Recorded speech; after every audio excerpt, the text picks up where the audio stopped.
अस्सलाम वालेकुम जनाब। आपको फाइनली अपने आप को ठीक करने के लिए एक दिन मिल गया। वो जो सैटरडे को मैंने और सर उसामा ने मिल के आप पे ज़ख्म लगाए, दोनों ही जज्बाती मोड में थे। टॉपिक भी बड़ा अहम था। हम पढ़ाते चले गए, पढ़ाते चले गए, पढ़ाते चले गए, आप पढ़ते चले गए, पढ़ते चले गए, पढ़ते चले गए, लेकिन 705-6 को आपने हर डायमेंशन में देख लिया। अल्लाह खैर करे। मतलब जो लोग ड्राफ्टिंग के सेशन में थे वो बता सकेंगे कि उस दिन लेक्चर प्लस ड्राफ्टिंग ने मिला कि ओवरऑल क्या ये टॉपिक आपको बड़े अच्छे तरीके से समझाया है। क्या आप पेपर में कॉन्फिडेंट हो चुके हैं? जो ख्वाहिश थी एक स्पेशल सेशन वाली, वो पूरी हुई है। एक और स्पेशल सेशन जो चैप्टर 3 का आना है, तो हम लास्ट डे देख लेंगे कि अगर चैप्टर 3 कराते कराते मैं उतना ही जज्बाती हो गया तो हो सकता है फिर वो ड्राफ्टिंग का सेशन हम अगले दिन पे शिफ्ट कर दें। वो अगला दिन होगा संडे। उससे लोग ज़रा घबरा जाते हैं, परेशान हो जाते हैं। तो सैटरडे वाले दिन एक दफ़ा ज़रा थोड़ा सा हिसाब लगा लेंगे कि हम कहाँ पे हैं, किस तरह से उसको या तो उसी दिन साथ कर लें, वो तो सबसे बेस्ट है। तो एक टाइम रख लेंगे। अगर एक ख़ास टाइम तक मैं बहता चला गया और लास्ट डे डिस्कशन वगैरह पे मैंने बड़ी लंबी चौड़ी डिबेट कर दी, उसके बाद आप जो है वो फिर मज़ीद कुछ पढ़ने की हिम्मत ना रखते हुए, तो फिर उसको अगले दिन पे शिफ्ट कर देंगे। अगले से अगले दिन पे शिफ्ट करने का मतलब है खामखा डिले आ जाए। आपने एक चीज़ नोट की है, जब हम टारगेट रख के चलते हैं ना, जब हम सोचते हैं कि हमने इतना पढ़ना है या इसको लाजमी करना है, जब आप ज़बरदस्ती आते हैं, क्लास लेते हैं और ज़बरदस्ती बैठते हैं तो चीज़ें हो जाती हैं। और जब आप सोचते हैं कि मैं कर लूँगा, हो जाएंगी, की जा सकती हैं, प्रोक्रेस्टिनेशन करते हैं, तो फिर ख़राब हो जाता है मामला। फिर वो चीज़ें बस पड़ी रह जाती हैं। तो इसलिए जो है ना, कोशिश करें कभी भी आज के काम को कल पे मत डालें। सर हम इसीलिए परसों पे डाल देते हैं। जैसे मैंने कहा ना, मजबूरी हुई तो हम अगले संडे पे डाल देंगे, अगले दिन। आपने कहा नहीं सर फिर मंडे पे ही डाल दीजिएगा।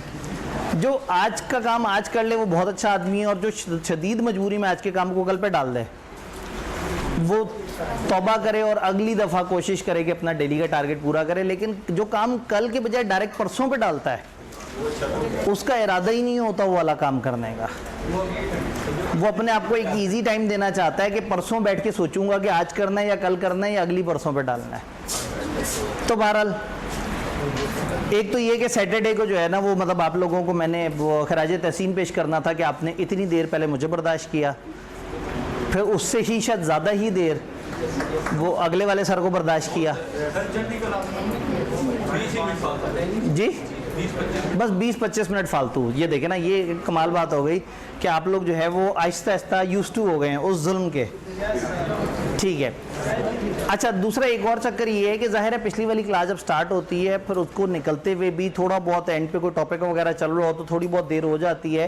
तो बजाय इसके कि आप लोग बाहर इंतज़ार करें, हम 2:35 इसको जहन में रख लेते हैं।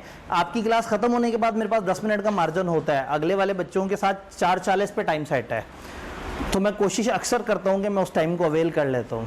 तो जब मैं अवेल कर लेता हूँ तो बेहतर है कि हम 2:30 के बजाय 2:35 जहन में रखें, ताकि जो है वो अगर देर हो जाए तो फिर डिस्टर्बेंस ना हो, या जब हम क्लास में आके सेटल हो रहे हो तो वो वाला टाइम उसमें काउंट हो जाए।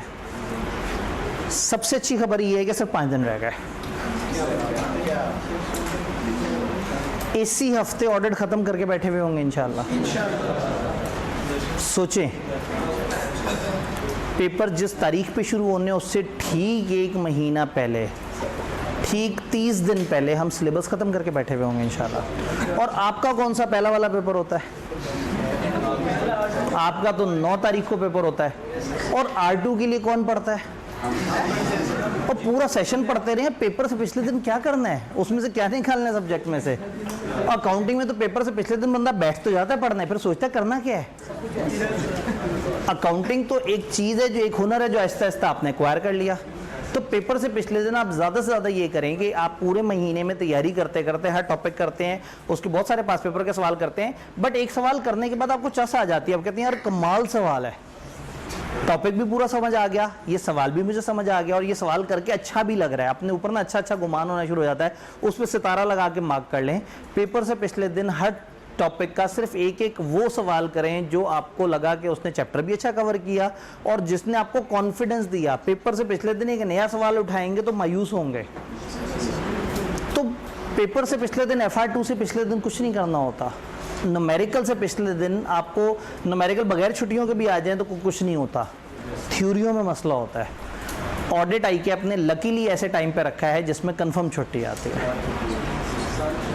कम से कम आप जो मर्जी कम्बिनेशन बना लें, आपको कम से कम एक छुट्टी तो मिल ही जाती है संडे की। और अगर आप आखिरी पेपर्स दे रहे हैं तो आपको तकरीबन 3 से 4 दिन छुट्टियों के मिल जाते हैं। तो 3 से 4 दिन आर सफिशिएंट एनफ कि आप उसमें कर सकते हैं। बल्कि पेपर्स के करीब क्या होता है कि मैं यूट्यूब पे जो है वो 3 दिन का एक प्लान डालता हूँ, 5-5 घंटे आ डे का, जिसमें वीडियोज़ होती हैं बाकायदा, और लोग वो वीडियो समेत भी उस प्लान को पूरा कर लेते हैं। तो कहने का मतलब ये है कि FR2 से तो नहीं इतना घबराना, जिसको पूरा सेशन पढ़ा उससे कैसी घबराहट। डरे तो ऑडिट से ना, जिस बेचारे को टाइम नहीं मिला उतना, उसके लेक्चर पेंडिंग है, सोच के ऑडिट के लेक्चर्स हम छोड़ना शुरू कर दें।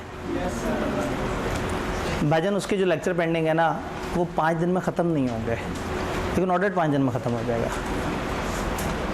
ये 5 दिन नज़र आ रहे हैं, वो अभी नज़र भी नहीं आ रहा। अभी ये भी नहीं पता कि आप रफ्तार 1.5 रखेंगे या 2 रखेंगे।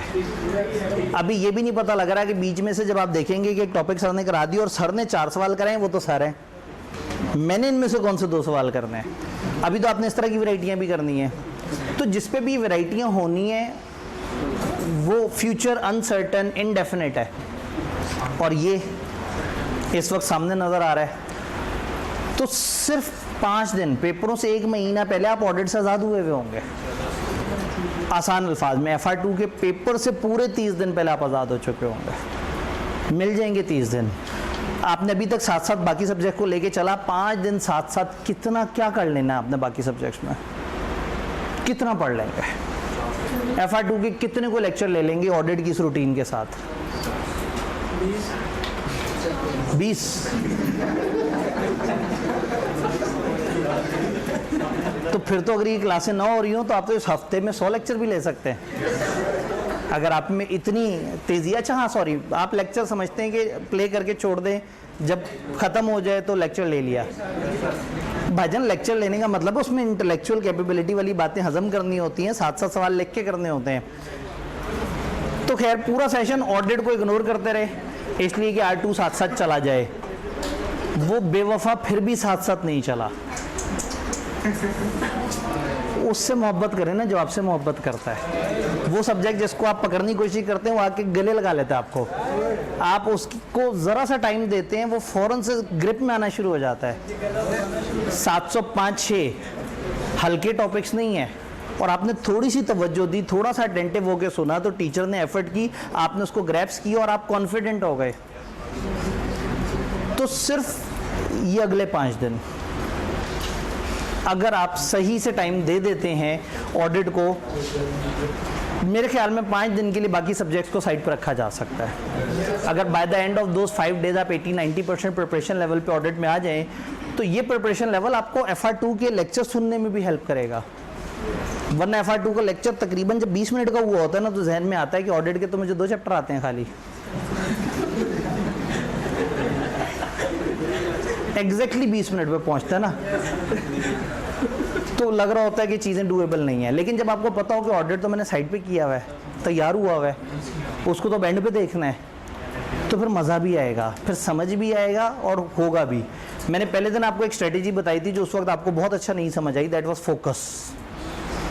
जब आप एक चीज़ को फोकस के साथ करते हैं ना, जब आप एक चीज़ को कम टाइम मगर सारा टाइम उसी को देते हैं, तो वो बहुत अच्छी होती है।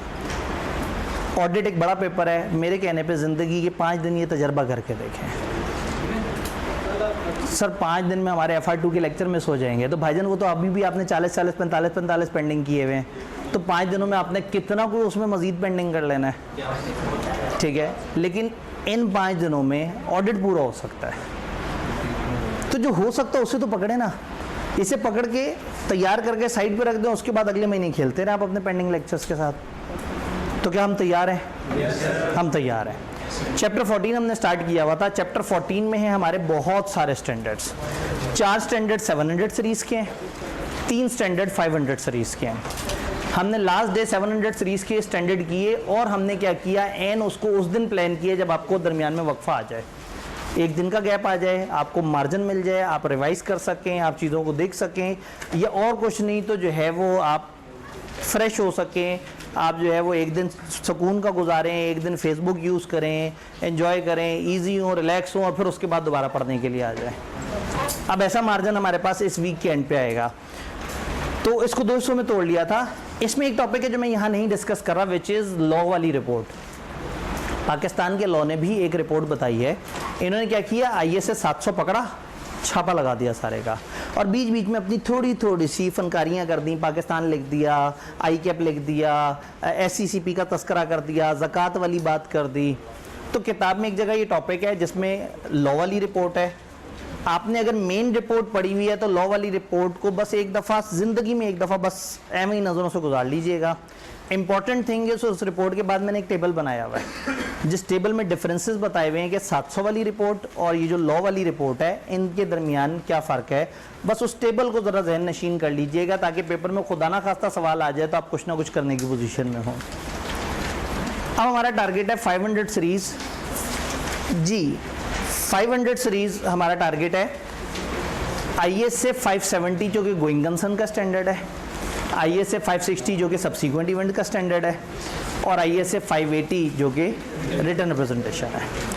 तो अभी पहले सेशन में पहले स्टार्ट करते हैं थोड़े दरमियाने स्टैंडर्ड से 570, और फिर एक छोटे से स्टैंडर्ड को बीच में कवर कर लेंगे 580। फिर ब्रेक के बाद हमें दोबारा एक बड़े स्टैंडर्ड, अच्छे तगड़े स्टैंडर्ड 560 के लिए टाइम मिल जाएगा, और एंड पे अगर कोई 10-11 मिनट हमारे पास बच गए तो चैप्टर 15 भी ख़त्म हो सकता है। जिन्होंने चैप्टर 15 को देखा है वो जानते हैं कि अब ये 10-11 मिनट क्रैश कोर्स में बहुत बड़ा टारगेट है, क्योंकि रेगुलर क्लास में हमने 15 मिनट लगाए थे, तो क्रैश में ये 10 मिनट में हो जाएगा।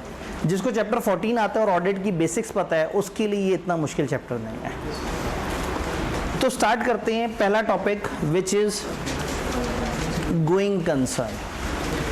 अगेन हमने एक तजर्बा किया जो बड़ा कामयाब रहा कि हम पहले हवाई सारा डिस्कस करते हैं, उसके बाद अंग्रेज़ी सारी पढ़ लेते हैं। इससे ये है कि आप, जब मैं डिस्कस कर रहा हूँ तो उस थोड़े से टाइम में मुझे सुन पाते हैं, और जब मैं दिखा रहा होता हूँ तो आप साथ साथ अपनी किताब पे मार्क कर लेते हैं। तो एक दफ़ा थोड़ा सा पूरा फ्रेमवर्क समझ लेते हैं। आप 15 से 20 मिनट अगर डिस्कशन सुन लें तो ये बहुत मोर देन एनफ है इस चैप्टर के लिए, इस टॉपिक के लिए। ISA 570 जिसका टारगेट है गोइंग कंसर्न। सबसे पहले हमें पता होना चाहिए कि गोइंग कंसर्न क्या है। गोइंग कंसर्न अकाउंटिंग की एक अजम्पशन है। IFRS आपको जो भी सिखाते हैं वो ये कहते हैं कि हमारी अजम्पशन है कि हम जिस इदारे को अकाउंटिंग सिखा रहे हैं वो गोइंग कंसर्न इदारा है। ये जितने भी डिस्क्लोजर्स होते हैं, जितनी भी चीज़ें बताई जाती हैं, हमेशा इस अजम्पशन पे बताई जाती हैं कि आप गोइंग कंसर्न हो। लीज वाला कॉन्फिडेंस से कह देता है 1 साल तक का डिस्क्लोजर दो, 1 से 5 साल तक का डिस्क्लोजर दो, 5 साल के बाद का डिस्क्लोजर दो, क्योंकि उसे पता होता है कंपनी जिंदा है, इदारा जिंदा है, इदारा चलता रहेगा। तो इसी तरह से आप ये भी कह देते हैं कि सर जो शॉर्ट टर्म है, जो हमने साल में पे करना है वो हम करंट लायबिलिटी में दिखाएंगे, जो साल के बाद पे करना है। तो अगर आपकी कंपनी 4 महीने बाद मरने वाली हो तो कौन सा शॉर्ट टर्म और कौन सा लॉन्ग टर्म, कौन से एसेट की कॉस्ट मॉडल। जब आपको पता हो कि हमारा एसेट जिस अमाउंट पे हमने ख़रीदा है अब उस अमाउंट पे नहीं बिकने वाला, ना बुक वैल्यू पे बिकने वाला है। अगर एक कंपनी डूब रही है, अगर एक बिजनेस डूब रहा है, तो अब क्या होगा, वो जितने भी अपने एसेट्स हैं वो दिखाएंगे रियलाइजेबल वैल्यू पे, क्या भाई ये इतने के ही निकल सकते हैं। वो अपनी लायबिलिटीज़ दिखाएंगे सेटलमेंट अमाउंट पे। किसी ने 6 साल बाद उनसे पैसे मांगने थे, कंपनी बंद होने लगी है, तो आज हमें बंद होने लगे हैं तो कितना देना पड़ेगा। फिर बहुत सारे आपके चलते हुए कॉन्ट्रैक्ट में बिला वजह पेनल्टी पड़ जाएगी, कंपनी बंद होगी, कंपनी ने ब्रीच कर दी, जब ब्रीच कर दी तो आपको पेनल्टीज पड़ जाएंगे। तो अगर ये तय हो जाए कि हमारी कंपनी गोइंग कंसर्न नहीं है तो इसका मतलब है हमें अकाउंट्स की शक्ल ही बदल देनी पड़ेगी। ये जितने भी अकाउंट्स हम FR2 में फाइनल अकाउंट्स पढ़ते हैं, इसके पीछे एक बड़ी टिपिकल अजम्पशन होती है कि वी आर गोइंग कंसर्न।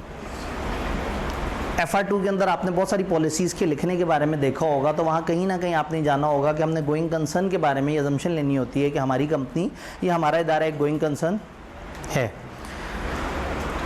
अगर इदारा गोइंग कंसर्न नहीं है और ऑडिटर ऑडिट करने आया है तो ऑडिटर को इसकी क्या परवाह, ये अगर गोइंग कंसर्न नहीं है चलो अगली दफ़ा हमें क्लाइंट नहीं मिलेगा, इसके अलावा क्या दुख है ऑडिटर को? अगर ये गोइंग कंसर्न नहीं है तो इनको अपने अकाउंट डिफरेंट तरीके से बनाने चाहिए, और अगर ये आज भी IFRS वाले तरीके से बनाए तो यूज़र को ट्रू एंड फेयर व्यू तो नहीं मिलेगा, तो ऑडिटर शोर मचाएगा। अगर ये गोइंग कंसर्न नहीं है तो कहेगा अपने अकाउंट्स डिफरेंट तरीके से बनाओ। काफ़ी अल्टरनेट बेसिस हैं, कैश बेसिस मौजूद है, आपके पास रियलाइजेबल वैल्यू वगैरह, एसेट्स की एक ख़ास तरह की अर्निंग्स अप्रोच होती है, काफ़ी सारे फ्रेमवर्क हैं। आपको किसी अल्टरनेट फ्रेमवर्क पे जाना पड़ेगा, स्टैंडर्ड से निकल के अकाउंट्स बनाने पड़ेंगे वैसे।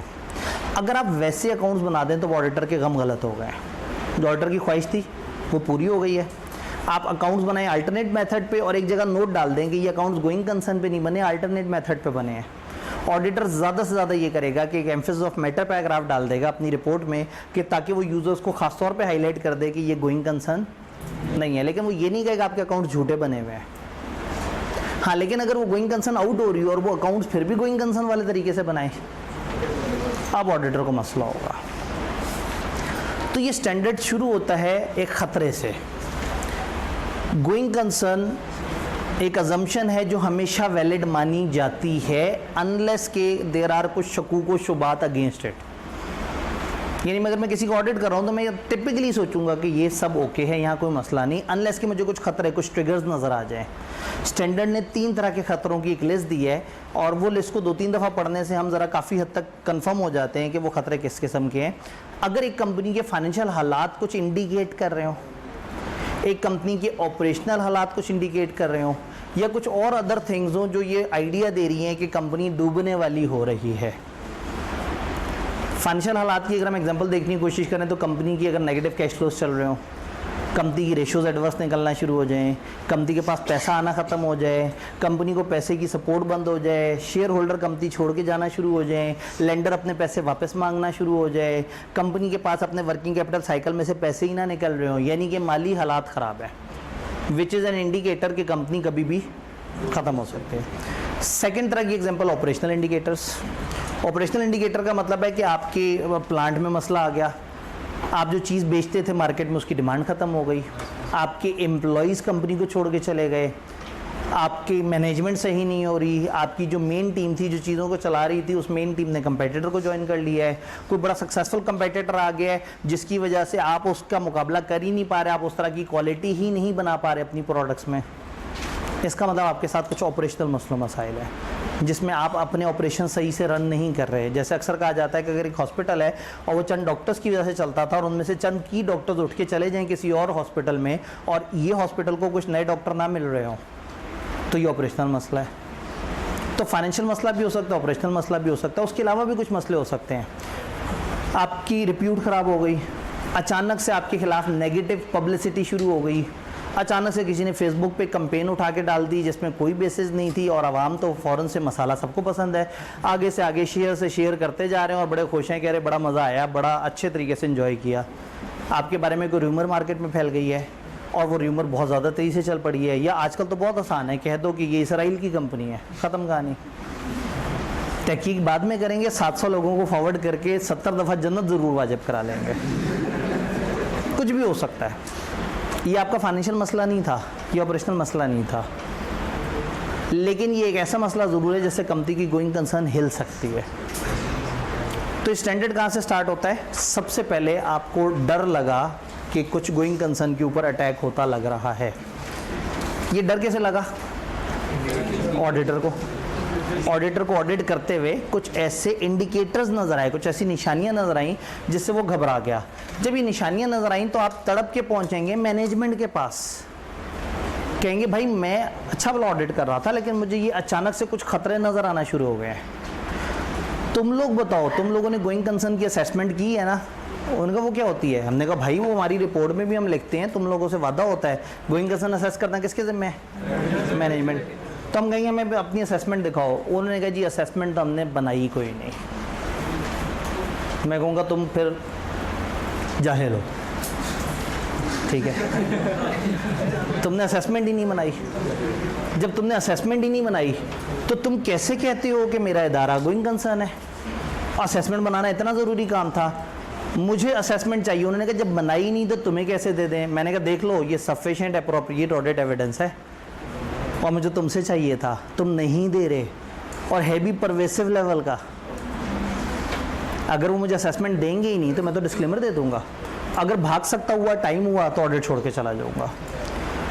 फर्स्ट करें उन्होंने कहा हाँ असेसमेंट बनी हुई है लेकिन 10-1 महीने तक का हमने अंदाज़ा लगाया कि सब ओके है।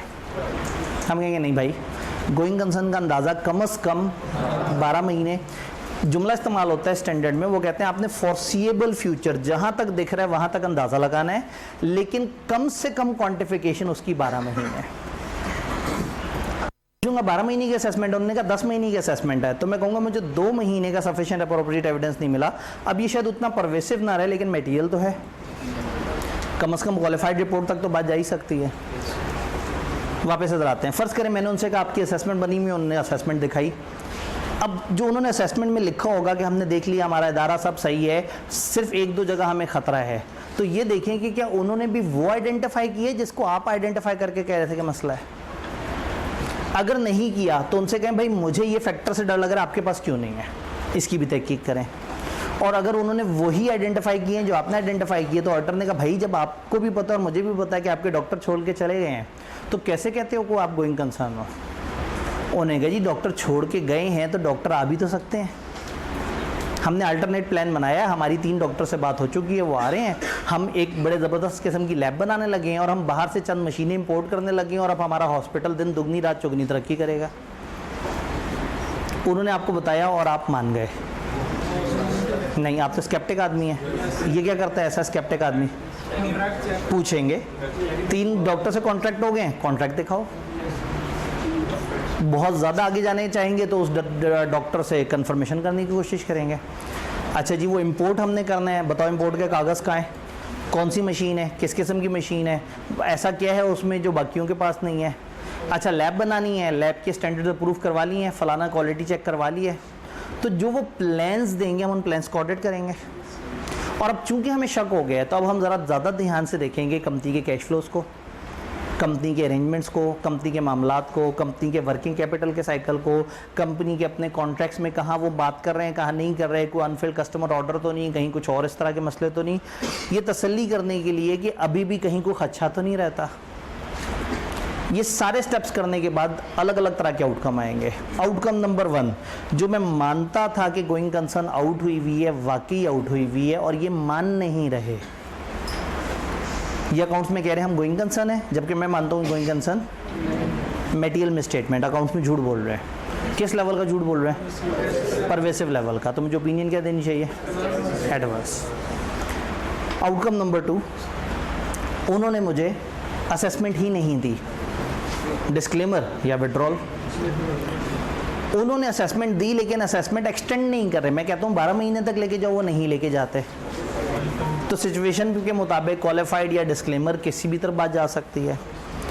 आउटकम नंबर 4 मुझे गोइंग कंसर्न में मसला नहीं है, लेकिन गोइंग कंसर्न में अभी एक अनसर्टेनिटी ज़रूर है। बाकी सब सही है लेकिन कंपनी के ऊपर 700 मिलियन का लीगल केस हुआ हुआ है। कंपनी के एसेट्स हैं 750 मिलियन के और लीगल केस कितना हुआ हुआ है? 750 मिलियन। अब 750 या जितना भी 700 मिलियन का लीगल केस हुआ हुआ है, अगर हार गए तो क्या होगा? ख़त्म हो जाएगी। और जीत गए तो नहीं ख़त्म होगी, कंटिजेंसी है। नहीं समझ आ रहा, लेकिन बड़ा मटेरियल लेवल की है। अगेन आपने फ़ौरन से कह दिया डिस्क्लेमर, मैं याद कराता हूँ मल्टीपल अनसर्टेनिटीज़ जिनका आपस में कनेक्शन स्ट्रॉन्ग हो। यहाँ मल्टीपल अनसर्टेनिटी का मैं जिक्र नहीं किया, एक अनसर्टेनिटी है एक, लेकिन वो अनसर्टेनिटी इतनी तगड़ी लेवल की है कि फाइनेंशियल्स पे बड़ा ख़तरा हो सकता है। वो 300 मिलियन की हो सकता है, 700 मिलियन की हो। मैं उनसे कहूँगा भाई ये इतना इंपॉर्टेंट मामला है कि अकाउंट्स में इसके बारे में बड़ा वाजे करके डिस्क्लोजर डालो। फ़र्ज़ करें उन्हें मेरे कहने पे, मैं उनसे कहूँगा जी ये ज़रूर बताओ तमाम यूज़र को कि हमारे ऊपर एक 700 मिलियन का 750 मिलियन टाइप का केस हुआ हुआ है। वो मानेंगे नहीं लेकिन हम उन्हें मनवाएंगे। अगर मैं कहूँ ये नोट डालो और वो नोट ना डालें तो मटेरियल में स्टेटमेंट है। बड़े लेवल का केस हुआ तो एडवर्स ओपिनियन दे दूँ, छोटे लेवल का केस हुआ क्वालिफाइड ओपिनियन दे दूँ। मैंने कहा डालो ये नोट, उन्होंने मेरी बात मान के नोट डाल लिया। अच्छे बच्चे हैं। असूलन मुझे हाईलाइट करना चाहिए उस नोट को। इधर हम ज़िंदगी में पहली दफ़ा एम्फेसिस ऑफ मैटर इस्तेमाल नहीं करेंगे, हम एक ख़ास किस्म का पैरा इस्तेमाल करेंगे जो 517 ने हमें बताया है, material uncertainty related to going concern,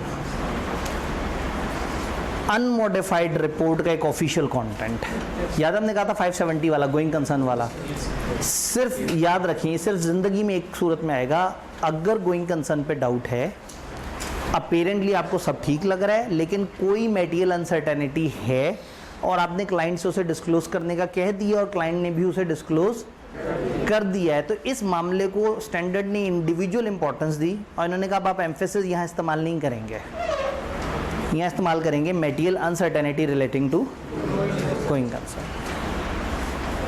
मैं याद कराता हूँ एम्फेसिस ऑफ मैटर पैराग्राफ जब हमने पढ़ा था तो उन्होंने कहा था emphasis of matter paragraph substitute नहीं है कुछ चीज़ों का। वहाँ एक जुमला लिखा था कि उस मटेरियल अनसर्टेनिटी का सब्स्टिट्यूट नहीं है जिस पे 570 में हमने ओपिनियन देनी होती है, या तो ये एक स्पेशल किस्म का लाइन आइटम आप अपने रिपोर्ट में ऐड कर देंगे अगर मटेरियल अनसर्टेनिटी हो और क्लाइंट ने आपके कहने पे उसको प्रॉपर तरीके से अकाउंट फॉर कर दिया, डिस्क्लोज कर दिया। ये बात समझ आई। स्टैंडर्ड एंड पे ये कहता है कि सम टाइम क्या होता है कि फाइनेंशियल स्टेटमेंट्स अप्रूव होने के प्रोसेस में डिले आ जाता है बहुत ज़्यादा। आप मैनेजमेंट से कहते हैं सब कुछ तो फाइनल है, मुझे अकाउंट्स दो साइन करके, वो कहते हैं नहीं अभी हमें ज़रा थोड़ा सा कुछ डाउट है, हम आपको बताते हैं। 5 दिन 10 दिन 15 दिन 20 दिन 35 दिन हो गए, इतना सिग्निफिकेंट डिले, तो ऑडिटर को शक होना शुरू हो जाता है कि शायद पता नहीं ये लोग गोइंग कंसर्न है भी या नहीं जो टाल मटोल कर रहे हैं। अगर अनयूजुअल डिले आए, स्टैंडर्ड ने सजेस्ट किया है कि अगर फाइनेंशियल्स के अप्रूवल के प्रोसेस में ज़रूरत से ज़्यादा डिले आए, नॉर्मल डिले नहीं, ज़रूरत से ज़्यादा डिले आए, तो पीछे जाके देखो हो सकता है गोइंग कंसर्न का इशू, और अगर हो तो ये स्टैंडर्ड ओपन कर दो, ना हो तो ओपन नहीं करना। इसका मतलब है ये स्टैंडर्ड ऑप्शनल है, ये स्टैंडर्ड ऐसा नहीं है कि हमारी टीम जाए तो उन टीम ने 35 एरियाज़ पे काम करना हो, सेल पे, परचेज पे, एसेट पे, लाइबिलिटी पे, तो एक बंदे ने काम करना हो गोइंग कंसर्न पे, ऐसा नहीं होता। गोइंग कंसर्न अलग एरिया नहीं है। लेकिन अगर आपको शक हो रहा है कि गोइंग कंसर्न के मामलात ख़तरे में हैं तो फिर ये पूरा स्टैंडर्ड एप्लीकेबल हो जाएगा। यानी स्टैंडर्ड स्टार्ट होगा उस ट्रिगर से, ये स्टार्ट होगा उस इंडिकेटर से जो आपको गोइंग कंसर्न के ऊपर डाउटफुल इंडिकेटर लग रहा है। क्या ये सारी बात समझ आई? पेपर में वी कैन एक्सपेक्ट कि वो एक कंपनी की सिचुएशन बताएं बहुत ही बुरी सी, कहीं बताओ ऑडिटर क्या करे और इनके किस एक्शन पे आपकी रिपोर्ट पे क्या इम्पैक्ट पड़े। तो आप पहले कहेंगे जो बुरी हालत है उसको समझाएंगे कि ये गोइंग कंसर्न का मसला है, फिर कहेंगे मैनेजमेंट से उनकी असेसमेंट मांगेंगे और फिर उनसे पूछेंगे उनका प्लान कैसे बचने का, और जो वो प्लान हमें देंगे तो उस प्लान को क्या करेंगे, उस प्लान को ऑडिट करेंगे, चेक करेंगे वो प्लान सही है या नहीं है, और उसके बाद जो भी आउटकम निकला हम उसके मुताबिक ओपिनियन दे देंगे। और आउटकम पे मैंने आपको मुख्तलिफ तरह की सिचुएशंस बताई हैं, अब किताब में उसको कंक्रीट करके देख लेते हैं। क्या स्टैंडर्ड समझ आ रहा है? Yes sir. पास पेपर्स में जब आप स्टैंडर्ड के सवाल ढूंढने की कोशिश करेंगे तो आपको नहीं मिलेंगे प्रॉपर। क्यों नहीं मिलेंगे? ये स्टैंडर्ड बड़े अरसे तक हमारे सिलेबस में नहीं रहा। एक आध दफ़ा आई कि अपने 2 अटैम्प्ट के लिए डाला फिर गायब कर दिया, फिर एक अटैम्प्ट के लिए आया फिर कई साल तक नहीं रहा, अब फिर कुछ अटैम्प्ट्स पहले दोबारा से सिलेबस में ऐड हो गया। तो गोइंग कंसर्न का अलग से आपको सवाल उतने नहीं नज़र आएंगे जितने सवाल आपको जिस तरह से नज़र आते हैं। और फिर चूंकि इन्होंने इस एरिया से सवाल पूछना होता है तो कभी कभी क्या करते हैं 705 और 6 वाला जो एक टिपिकल सवाल है उसमें एक सिचुएशन गोइंग कंसर्न की मिक्स कर देते हैं कि बच्चा वहीं समझ के उसका जवाब देता है। बट इसका ये मतलब नहीं कि यहाँ से सवाल बन नहीं सकता, किसी भी अटैम्प्ट में अगर मूड में हो तो यहाँ से फुल फ्लेज सवाल बनाया जा सकता है। उस तरह के सवाल की हम टेस्ट में रेगुलर में एक प्रैक्टिस करते हैं, डिस्कस करते हैं। यहाँ चूँकि क्रैश है तो यहाँ पे भी एक कहीं ना कहीं मिलता जुलता टेस्ट का एक सवाल जो कि आपकी छोटी सी प्रैक्टिस करवा रहा होगा। क्या गोइंग कंसर्न अलॉन्ग विद सारी बातें समझ आया? लिखी हुई किताब पे जाने से पहले कोई सवाल कोई कन्फ्यूजन जो गोइंग कंसर्न पे आपको हो, कोई पॉइंट कोई बात जो नहीं समझ आ रही, पक्की बात है? ठीक है जी। 1 और 3 हमें इकट्ठे प्रेस करना होगा। जज़ाकल्लाह। Going concern, auditor shall consider whether event और कंडीशन एग्जिस्ट जो सिग्निफिकेंट डाउट एंटिटी की ability to continue as going concern पे डाउट कर रहे हो। कैसे कुछ सिग्निफिकेंट इवेंट हैं? मैंने आपसे कहा कि ये 3 कैटेगरीज में डिवाइड हुए हैं, फाइनेंशियल, ऑपरेशनल और अदर्स। बस अब इनकी तेज़ी से इंग्लिश पढ़ने की कोशिश करनी है। जैसे क्यों लग रहा है कि ये कट रहा है? आपको सही लग रहा है? नहीं, उधर से जूम नहीं हुआ, यहाँ से कोई मसला है।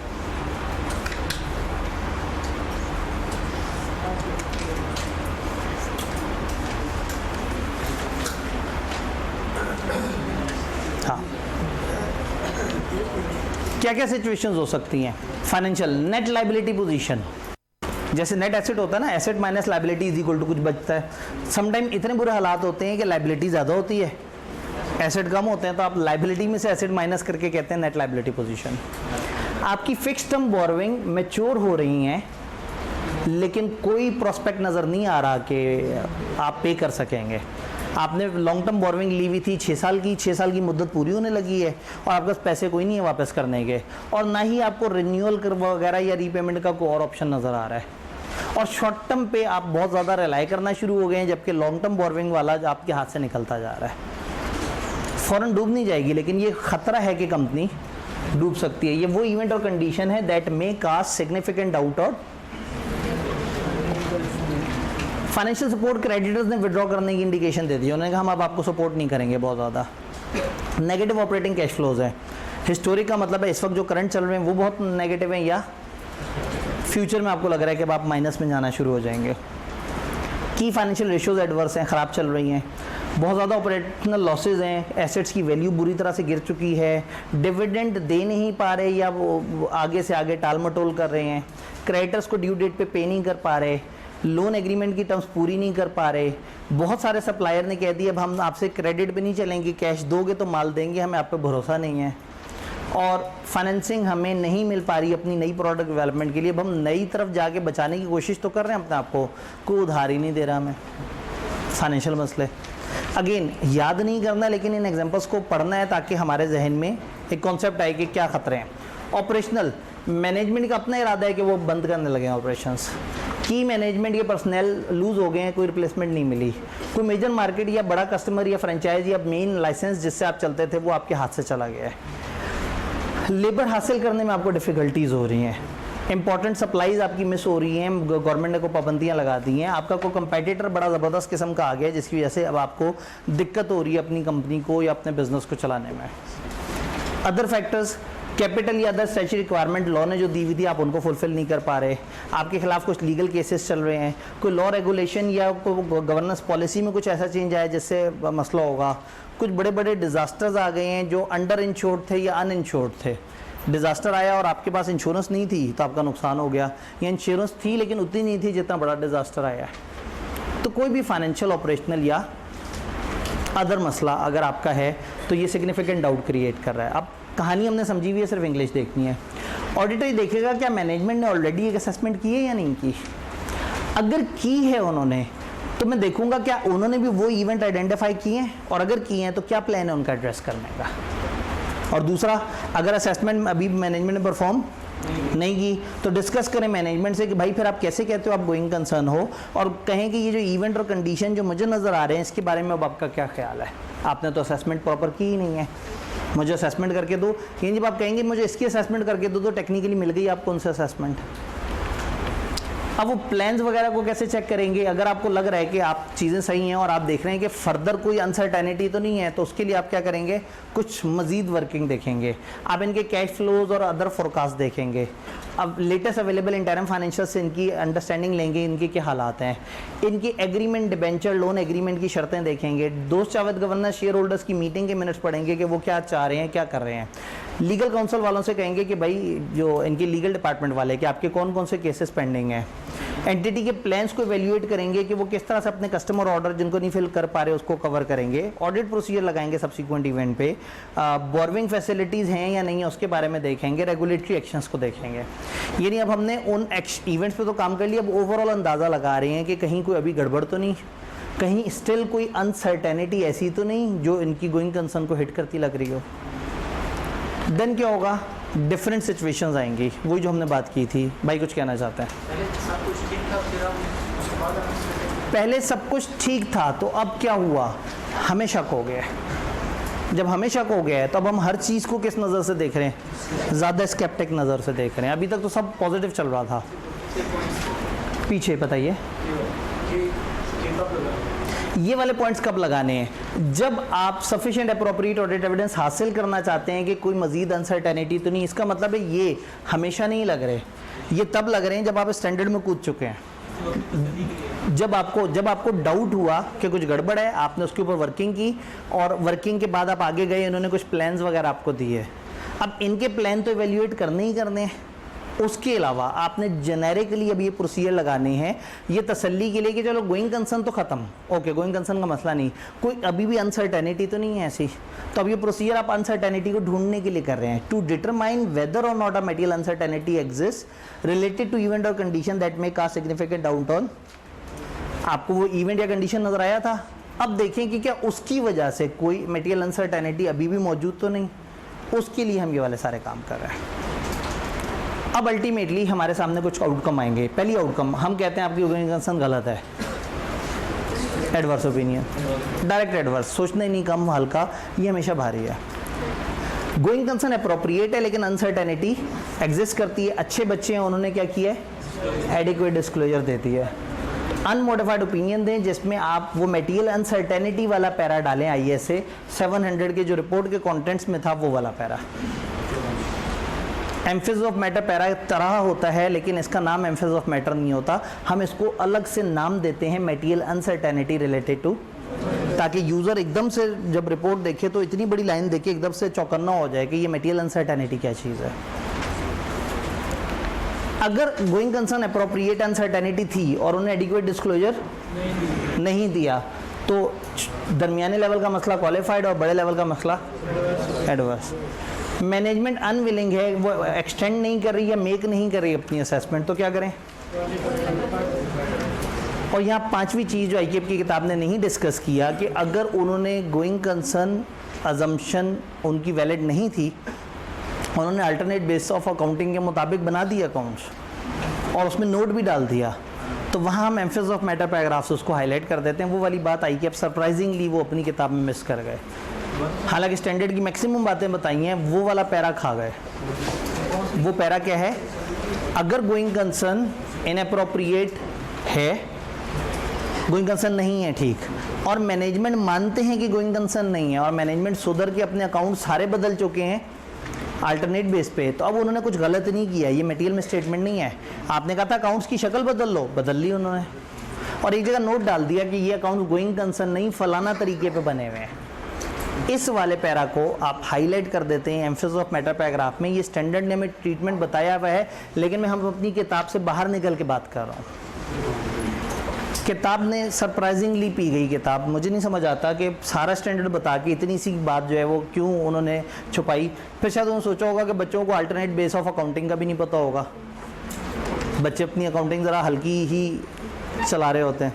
चलें खैर, अगर ऑडिटर को दोषावित गवर्नेंस से वो सारी बातें डिस्कस करनी चाहिए। अगर गोइंग कंसर्न बेसिस अप्रोप्रिएट है तो भी उनसे डिस्कस करें, क्या कोई अनसर्टेनिटी है तो भी उनसे डिस्कस करें, डिस्क्लोजर फाइनेंशियल में मुनासिब लग रहे हैं तो भी उनसे डिस्कस करें, अगर कहीं पे भी रिपोर्ट पे कोई इंपैक्ट आ रहा है मैनेजमेंट की उल्टी हरकतों की वजह से तो भी, यानी स्टैंडर्ड में जो भी होगा आपने दोषावित गवर्नेंस से डिस्कस करना है।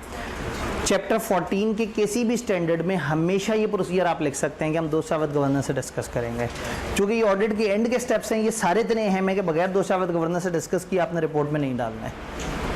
और फाइनली अगर कोई सिग्निफिकेंट डिले आ जाए अप्रूवल में फाइनेंशियल्स के, तो ऑडिटर इंक्वायर करेगा कि भाई डिले क्यों है। अगर उसे लगता है कि ये delay could be related to event और कंडीशन, तो वो जिससे गोइंग कंसर्न आउट हो सकती है, तो एडिशनल ऑडिट प्रोसीजर लगाएगा और ऑल्सो कंसिडर करेगा कि क्या कोई मटेरियल अनसर्टेनिटी है या नहीं है। आसान अल्फाज में अगर सिग्निफिकेंट डिले हो तो उसके पीछे जाएं, अगर हमें गोइंग कंसर्न का खतरा नजर आए तो स्टैंडर्ड को थोड़ा सा और ज़्यादा ध्यान से अप्लाई करें कि हो सकता है कि कोई अनसर्टेनिटी हो जो वो छुपाना चाह रहे हैं। डन। तो that was all about going concern. 560 थोड़ा सा ज़्यादा डिस्कशन वाला है, हम चलते हैं 580 की तरफ। जी, यहाँ एक भाई को सवाल पूछना चाह रहे हैं, आवाज़ आई हल्की सी। जी, जो सिनेरियोज हैं, सिनेरियोज इन्होंने कहा सारे या आखिरी दो एक दफ़ा बता दें, सारे देख लेते हैं हमारा क्या जा रहा है।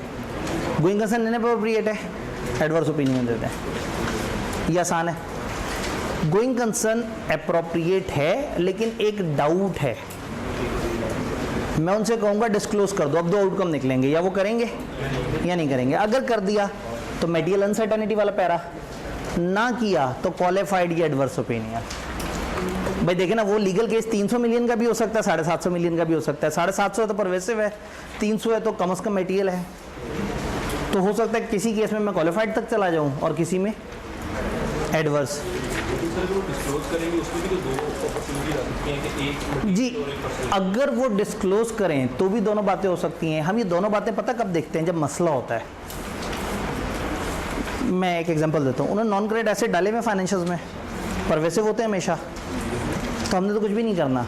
फाइनेंशियल में जो चीज़ लिखी है उन्होंने सही से लिखी है, वो मसले वाली बात नहीं है। मसले वाली बात कब होती है? जब वो ना लिखें। जब ना लिखें तो मिसस्टेटमेंट हो गई। अब मैं जानता हूँ कि मटेरियल है या परवेसिव है, तो अगर मैं उन्हें कहूँ डिस्क्लोजर डाल दो और वो डाल दें, तो मैंने पलट के नहीं सोचना मटेरियल था या परवेसिव था। उन्होंने मेरी बात मान ली, मैंने एक नोट डाल देना है, एक वो वाला पैरा डाल देना है अपनी रिपोर्ट में। आखिरी मैंने उनसे कहा असेसमेंट दो, उन्होंने मुझे असेसमेंट नहीं दी। स्कोप लिमिटेशन बहुत बड़ा हो गया। डिस्क्लेमर, मैंने उनसे असेसमेंट मांगी, उन्होंने दी लेकिन एक्सटेंड नहीं की, फुल 12 महीने की नहीं, कम टाइम की, तो हम क्वालिफाइड की तरफ चले जाएं। जी, going concern all clear? Return representation 1-3 एक दफ़ा ऑन करना पड़ेगा, फिर हम जो है ना इसको रिटर्न रिप्रेजेंटेशन लिख के ले लिया जाए। ये स्टैंडर्ड मेनली डिस्कस होता है ऑडिट के एंड के हवाले से, लेकिन ये स्टैंडर्ड का एक आउटकम है जो पूरे ऑडिट को डील कर रहा है।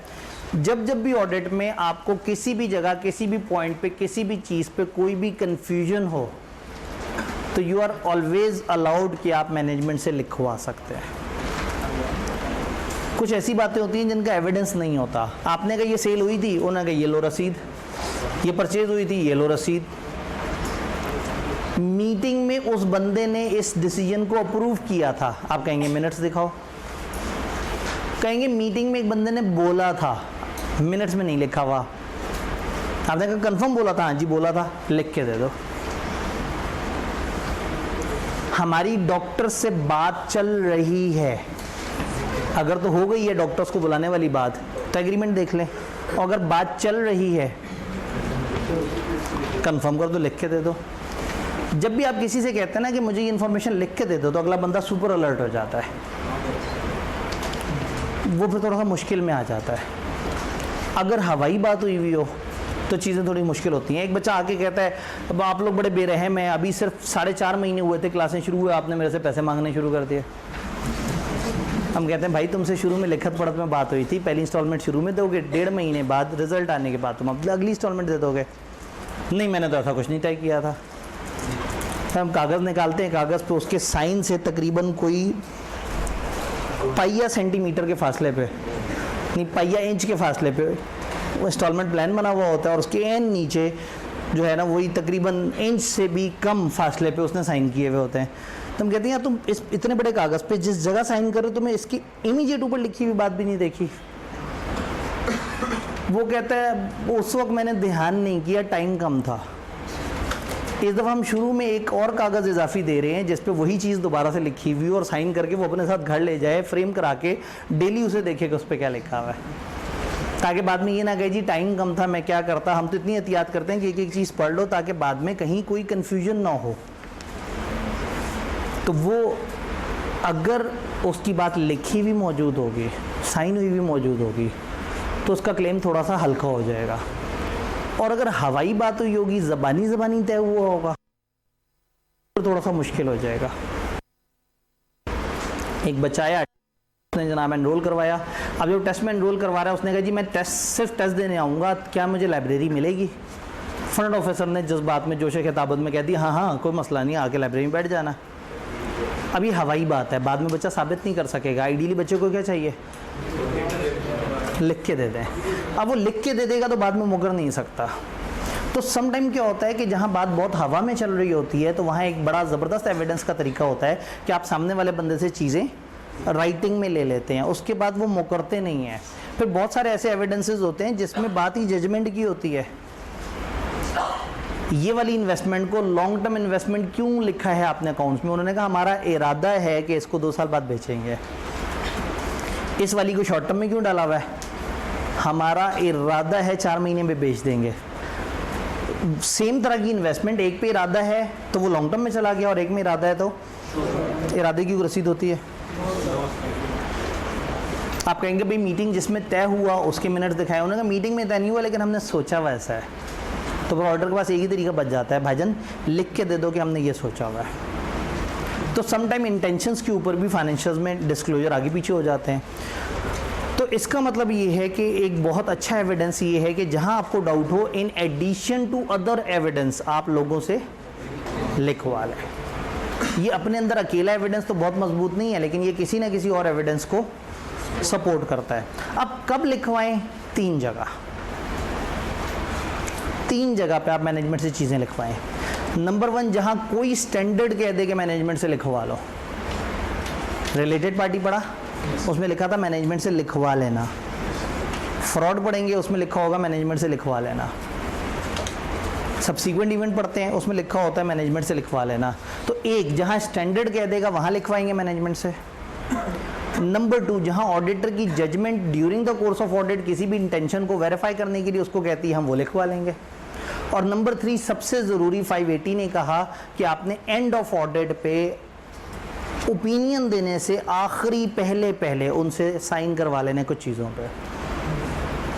याद है हमने कहा था हम अपनी रिपोर्ट पे तब तक डेट नहीं डालेंगे जब तक हमें फुल एविडेंस नहीं मिल गया कि अकाउंट्स बनाने वाले ने अकाउंट्स बना लिए है और जिम्मेदारी लेने वालों ने जिम्मेदारी ले ली है। ऑडिट एंड पे पहुंच गया, मैं सारी चीज़ें कर चुका हूँ, मैं मैनेजमेंट से कहूँगा लिख के दे दें आपने आज के दिन तक की सारी इन्फॉर्मेशन जो आपने मुझे देनी थी, जो आपको मुझे देनी चाहिए थी, जो मैंने आपसे डिमांड की थी, वो सारी की सारी इन्फॉर्मेशन आपने मुझे दे दी है। अब आपके ज़िम्मे कुछ नहीं है।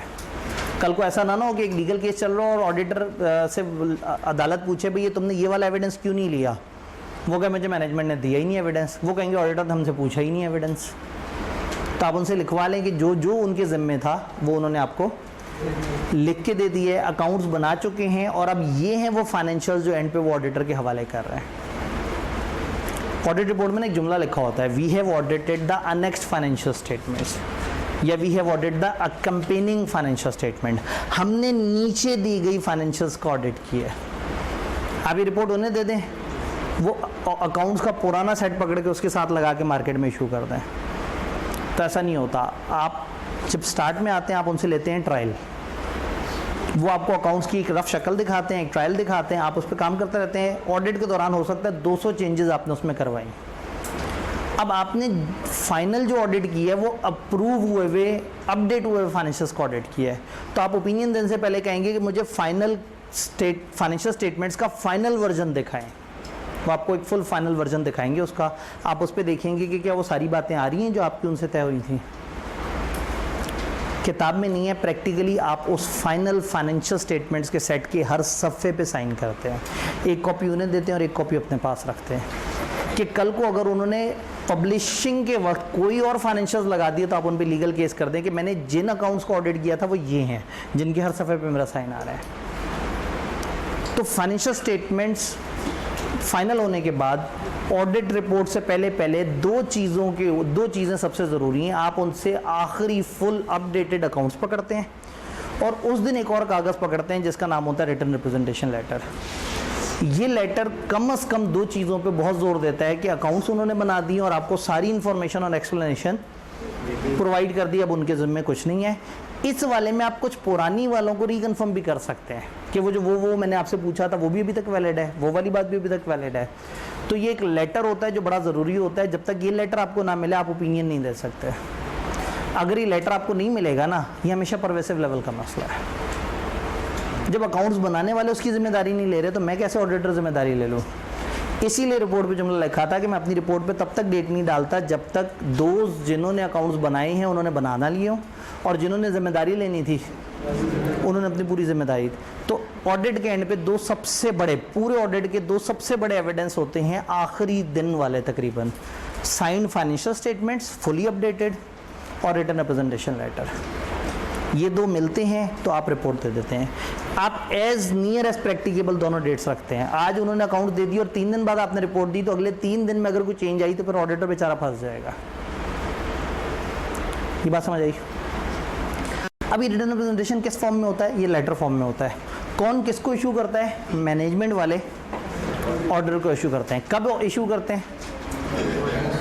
एंड के करिए। इसमें होता क्या है मैंने आपको बताया, 2 बातें लाजमी होती हैं, उसके अलावा कुछ स्टैंडर्ड्स ने हमें बातें बताई हैं। आईकेप की किताब ने इसका एक फॉर्मेट लेटर दिया हुआ है, वो लेटर तो हमसे उन्होंने नहीं पूछा, लेकिन हमारी किताब में लेटर डाला हुआ है। एंगेजमेंट लेटर का तो हमें फॉर्मेट नहीं दिखाया उन्होंने, लेकिन रिटन रिप्रेजेंटेशन का हमारी किताब में डाला हुआ है। और वो लेटर हम एंड ऑफ सिलेबस पे जब पढ़ते हैं तो हमें समझ आ जाता है, क्योंकि हमने वो सारे स्टैंडर्ड्स पढ़ लिए होते हैं, सिवाय वहाँ पे एक 250 स्टैंडर्ड है non compliance of laws and regulation, उसके अलावा बाकी सारे स्टैंडर्ड हम पढ़ चुके होते हैं, तो वो हमें समझ आ जाता है। तो ये बड़ा छोटा सा स्टैंडर्ड है, इस पे एंड पे डिबेट होती है जो IQAP को बहुत पसंद है। अगर रिटन रिप्रेजेंटेशन पे आपको रिलायंस ना हो, कब नहीं होती? जिनसे आपको रिटन रिप्रेजेंटेशन लेटर मिली है, अगर वो लोग झूठे लोग हैं तो रिलायंस नहीं होती, या अगर उनकी तरफ से दिया गया रिटन एविडेंस किसी और एविडेंस के साथ आपस में कॉन्ट्राडिक्ट कर रहा है, अगर उसे मैच कर रहा हो तो उसे कहते हैं corroborate कर रहा है, और अगर मैच ना कर रहा हो तो हम कहते हैं कॉन्ट्राडिक्ट कर रहा है, उसके अगेंस्ट आ रहा है, इनकंसिस्टेंट है। अगर मैनेजमेंट ने मुझे लिख के दे दिया हमारे कोई लीगल केसेस नहीं है, और लीगल एडवाइजर ने खत के जवाब में कहा 5 लीगल केसेस हैं, कॉन्ट्राडिक्शन आ गई, इस केस में हम मैनेजमेंट की इंटेग्रिटी को देखते हैं कि उन्होंने जान के तो नहीं 2 नंबरी की, उनकी तरफ से मिलने वाले बाकी एविडेंसेस को भी देखते हैं, और अगर हमें लगता है कि ठीक लोग नहीं हैं तो असूलन पर हमें ऑडिट छोड़ देना चाहिए। अगर तो ये डाउट हमें मिड ऑफ द ऑडिट पे हुआ है तो हमें ऑडिट फ़ौरन छोड़ देना चाहिए, और अगर ये डाउट हमें बिल्कुल एंड पे वो कागज़ मिलते समय हुआ है तो विथड्रॉ करना प्रैक्टिकेबल नहीं है, तो फिर क्या करें? डिस्क्लेमर देते हैं। किताब से पूछते हैं सारी इंग्लिश, छोटा सा स्टैंडर्ड है, 1-3 तो नहीं करते हैं। जज़ाकल्लाह। उफ, हसीन तरीन लिखाई में जो है ना आपको कुछ लिखा नज़र आ गया, लिख कर दे हैवी। उफ जी, अदर स्टैंडर्ड्स कुछ हैं। 550 related party, 560 subsequent event, 240 fraud, 250 non compliance of laws and regulation, ये हमारे सिलेबस में कहीं डिस्कस नहीं होता। उसके अलावा कुछ अदर हैं जहां आप जजमेंट की बेस पर रिक्वायर कर सकते हैं, और जो मैंडेटरी हैं एंड पे वो 2 चीज़ें हैं, फाइनेंशियल स्टेटमेंट और ऑडिटर को इन्फॉर्मेशन प्रोवाइड करने वाली, ये 2 चीज़ें जिनका उन्होंने प्रेमाइज में वादा किया था, अब एंड पे कहते हैं कि लिख दो कि तुमने अपना पूरा वादा कर दिया है। ड्यूरिंग ऑडिट मैनेजमेंट रिप्रेजेंटेशन देगी ऑडिटर को, कुछ अनसॉलिसिटेड होंगी बगैर कहे, और ज़्यादातर क्या होंगी? स्पेसिफिक ऑडिटर ने कहा होगा मुझे ये लिख के आपसे चाहिए। ये रिप्रेजेंटेशन कब होती हैं? जब आप अपनी अंडरस्टैंडिंग को, मैनेजमेंट की इंटेंशन को समझना चाहते हैं, या आप किसी आइटम की कंप्लीटनेस चेक करना चाहते हैं। सच रिप्रेजेंटेशन नेसेसरी एविडेंस तो देते हैं, लेकिन ये सफिशिएंट अप्रोप्रिएट अपने अंदर नहीं है, यानी अकेले सफिशिएंट अप्रोप्रिएट नहीं है, ये बाकी एविडेंसेस को सपोर्ट कर रहे होते हैं। तो अगर आपसे कोई पूछे कि रिटन रिप्रेजेंटेशन किस किस्म का ऑडिट एविडेंस है, तो किताब ने थोड़ी सी ये लिखाई की हुई है। रिटन रिप्रेजेंटेशन मैनेजमेंट की रिस्पॉन्सिबिलिटी कौन सी? ये 2 रिस्पॉन्सिबिलिटी कि मैनेजमेंट ने अपनी responsibility for preparation of financial statement according with framework, including जो भी उसकी फेयर प्रेजेंटेशन वगैरह थी वो दे दी है। दूसरा, उन्होंने ऑडिटर को सारी रेलेवेंट इन्फॉर्मेशन और एक्सेस प्रोवाइड कर दी है, और तमाम ट्रांजैक्शंस रिकॉर्ड कर दी हैं और फाइनेंशियल्स में प्रॉपर तरीके से दिखाई जा रही हैं। तो ये 2 चीज़ें लाजमी हैं, ये 2 परवेसिव लेवल का मामला है। इनमें से कोई चीज़ छोड़ दी तो गड़बड़ हो जाएगी। जो ओरिजिनल स्टैंडर्ड है ना, उसमें इसको कहते हैं पैरा 10 और पैरा 11। तो पूरा स्टैंडर्ड बार बार कहता है कि बाकी जो मर्जी कर लो, पैरा 10-11 पे कंप्रोमाइज़ नहीं करना। 10-11 पे कंप्रोमाइज़ हो गया तो कहानी फारेग है। इसकी फॉर्म क्या होगी? एक लेटर होगा, डेट क्या होगी? As near as practicable to but not after date of audit report. Contents क्या होंगे? See the format of representation letter. आप फॉर्मेट देखेंगे तो आपको नजर आ जाएगा कि जनरल बात करनी है, दोनों पे बात करनी है, और फिर वो जो स्टैंडर्ड्स ने बताए हैं आपने, हर स्टैंडर्ड के ऊपर 1-2 लाइंस लिखनी है। ये सामने इस वक्त स्लाइड पे जो आ रहा है स्टैंडर्ड में सबसे ज़रूरी है। स्टैंडर्ड के 90% सवाल यहीं से आए हैं। इस स्टैंडर्ड पे वो पेपर में सवाल बनाते हुए अक्सर एक ही तरह के जुमलों को बार बार रिपीट कर रहे होते हैं। अक्सर उन्हें क्या होता है, मैनेजमेंट से रिटन रिप्रेजेंटेशन मिली होती है और कोई और ऐसा एविडेंस आ जाता है जो क्लैश कर जाता है, फिर आपसे कहते हैं बताओ हम क्या करें। तो यहाँ पे अगर ऑडिटर को कंसर्न हो कॉम्पिटेंस, इंटेग्रिटी, एथिकल वैल्यू या डिलीजेंस के बारे में, ऑडिटर को देखना होगा कि क्या मैं फिर उनकी रिटर्न रिप्रेजेंटेशन पे भरोसा कर सकता हूँ या नहीं कर सकता। अगर रिटर्न रिप्रेजेंटेशन इनकंसिस्टेंट है बाकी एविडेंस के साथ, तो फिर देखना होगा कि हम किस तरीके से रिजॉल्व करें, और अगर अनरिजॉल्व रहें तो देखना होगा कि फिर मैनेजमेंट की इंटेग्रिटी, कॉम्पिटेंस भी करामत है या नहीं। यानी 2 सूरतों पे आप रिटर्न रिप्रेजेंटेशन पर रिलाई नहीं करेंगे। नंबर 1 जहाँ वो झूठे हैं, नंबर 2 जहाँ उन्होंने जो बोला है और जो असल एविडेंस है उसमें फ़र्क आ गया। उस फ़र्क के पीछे जाके देखें, अगर वो फ़र्क इसी वजह से है तो फिर आप दोबारा से कंसिडर करें कि उनकी कंपिटेंस इंटेग्रिटी पे जो आपने सोचा था, क्या वो वाकई झूठे लोग तो नहीं। अगर रिटर्न रिप्रेजेंटेशन आपको प्रोवाइड नहीं कर रहे, आपने उनसे कहा मुझे रिटर्न रिप्रेजेंटेशन दे और मैनेजमेंट वाले नहीं प्रोवाइड करें, डिस्कस करें मैटर मैनेजमेंट के साथ, नहीं प्रोवाइड करें, मशकूक हो जाएं, रीवैल्यूएट करें integrity of management and evaluate करें कि इसका आपके ऑडिट के बाकी एविडेंसेस की सेहत पे क्या फ़र्क पड़ेगा, और अब इसकी बेस पे एक एक्शन लें, जो पॉसिबल एक्शन आपको लग रहा है ओपिनियन पे आप वो ले लें। अगर आपको परवेसिव लेवल का मसला नज़र आ रहा है, बेशक डिस्क्लेमर की तरफ चले जाएँ। दरमियाना मसला नज़र आ रहा है, क्वालिफाइड ओपिनियन की तरफ जाना चाहें चले जाएँ। तो ये वाली चीज़ आई कि अपने कई दफ़ा पूछी है कि अगर आपको डाउट हो इंटेग्रिटी पे या अगर एविडेंस में कोई क्लैश आ जाए तो आप उसको किस तरह से करेंगे। अगेन उसकी गहराई में जाएंगे तो मेरे स्कोप से बाहर चली जाएगी बात, चूँकि हमने स्पेशलाइज सेशन ड्राफ्टिंग का रखा हुआ है। तो ड्राफ्टिंग में आप देखेंगे कि 580 में किस तरह के सवाल आ रहे हैं।